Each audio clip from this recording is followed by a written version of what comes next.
1.5 months నుంచి ఇక్కడికి వస్తున్నాము. హార్ట్లో ప్రాబ్లం ఉందని చెప్పారు ఫస్ట్.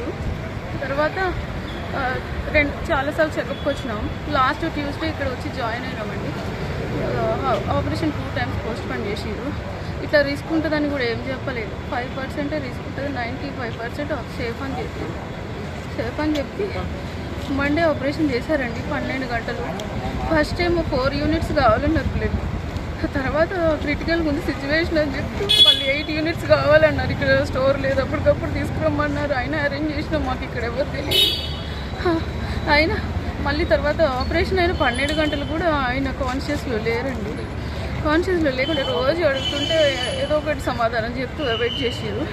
నిన్న నైట్ పిలిచి సడన్గా ఇలా అవుతుంది, ఎప్పుడైనా ఏమైనా జరగవచ్చు, అది CPR చేయాలి అది అని చెప్పారు. మళ్ళీ ఇవాళ మార్నింగ్ చూసి చనిపోతాను లేదు తీసుకెళ్ళిపోండి అని చెప్తున్నారు. అట్ ద సేమ్ టైం మాకు మనీ కూడా తీసుకున్నారండి, ఆరోగ్యశ్రీ అని కూడా చెప్పారు. మా ఆయన ఏజ్ 35 అండి.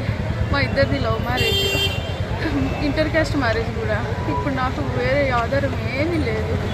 వీళ్ళిద్దరు నా పిల్లలు. వీళ్ళ వాళ్ళ డాడీ లేకుండా ఒక్కరోజు కూడా ఉండరు. అడ్మిట్ 10 days అవుతుందండి. 1 week ఏమో 1 week అబ్జర్వేషన్ అన్నారు, కానీ ఎలాంటి ట్రీట్మెంట్ చేయలేదు. జస్ట్ పీపీ టాబ్లెట్ ఇచ్చారు అంతే. పీపీ టాబ్లెట్ ఇచ్చి సడన్గా ఆపరేషన్కి ఎలాంటి ప్రిపరేషన్ లేకుండా ఆపరేషన్ తీసుకెళ్ళారు. మాకు ఏం రిస్క్ ఉందని కూడా చెప్పలేరండి, అలా చేశారు. ఇప్పుడేమో తీసుకెళ్ళిపోమంటున్నారు. నాకు 2 పిల్లలు అండి, చిన్న పిల్లలు. ఏం చేయాలి? అతనిది 35 అండి, 31. లేదండి, మేము బైక్ మీద వచ్చినాము. ఇంటి నుంచి ఊరి నుంచి బస్సులో వచ్చినాము. స్కూటీలో వచ్చి చెకప్ చేయించుకుని వెళ్ళేవాళ్ళం. ఎంత మంచిగా ఉన్నాడు, ఎలాంటి లేవు ఆయనకు ప్రాబ్లమ్స్. ఏమంటారు, ఆయన బాడీ ఇలా సపోర్ట్ చేయట్లేదని చెప్తారు, కానీ ఆయన 4 days నుండి కాన్షియస్లోనే లేరండి.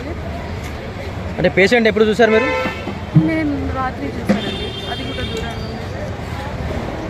హాస్పిటల్కి వెళ్ళే ముందు కూడా బాగానే ఉన్నారు.